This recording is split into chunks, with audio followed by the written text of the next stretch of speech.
It is an annual tradition under the Gold Dome to have representatives from different cities from the state to pitch and present ideas for budget improvements for that region. And today, it was Augusta's turn. Archit Seshadri reports.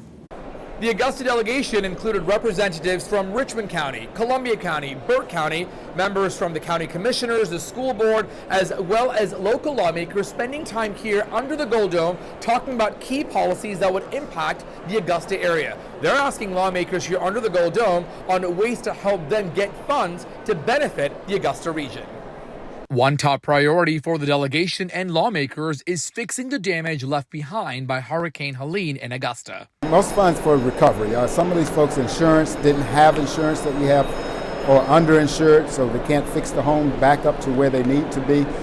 Still removing debris removal. That's really a big thing that's going on, as well as cable removal. A lot of that stuff is still out there. Giving the farmers and the timber industry and others that have been damaged the efforts they need, the funds that they need, a piece of them, to whether it's replant, to get ready, we're spring planting season, cleaning up a former timber track instead of letting it be a burn risk. We want people to clean those up. So we're trying with some of our resources that we're directing, including to our CSRA.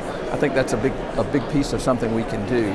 The pecan trees that have been destroyed, crops have been destroyed, and these are things that have been going on for a while. I mean, people started raising these trees, 30 years ago, and so now you basically have a generation, a family generation farm that probably has been wiped out, at least for now, until they can plant more and grow. So we have to do something, not just as a government, but as communities, to come together and help those things out. There's also a push to revamp the buildings at the Medical College of Georgia's AU campus to bring more research funding and a pipeline of healthcare students. Whether it's graduate medical education and specialties that we need, primary care physicians, nurse practitioners, PAs, physical therapists, radiology techs, occupational therapists, nutritionists. I mean, there's so many things that get trained in Augusta, and then they go out and serve the entire state. So that has been a big push. It's one of the reasons we have the research building.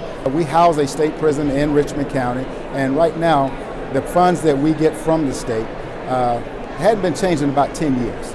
And with inflation and everything going up, the cost of doing business, the cost of housing these prisoners for the state while they're in Augusta or Richmond County, it goes up. So what we're trying to do is trying to get some extra funds added to what we already get receiving now. All day Wednesday, they spent time not only under the Gold Dome, but also at the Freight Depot and other areas in Atlanta, including the Georgia Chamber of Commerce, talking to leaders from different groups, including the Department of Transportation, as well as the Department of Economic Development, finding different ways to bring money and funds for the Augusta area before the budget session wraps up.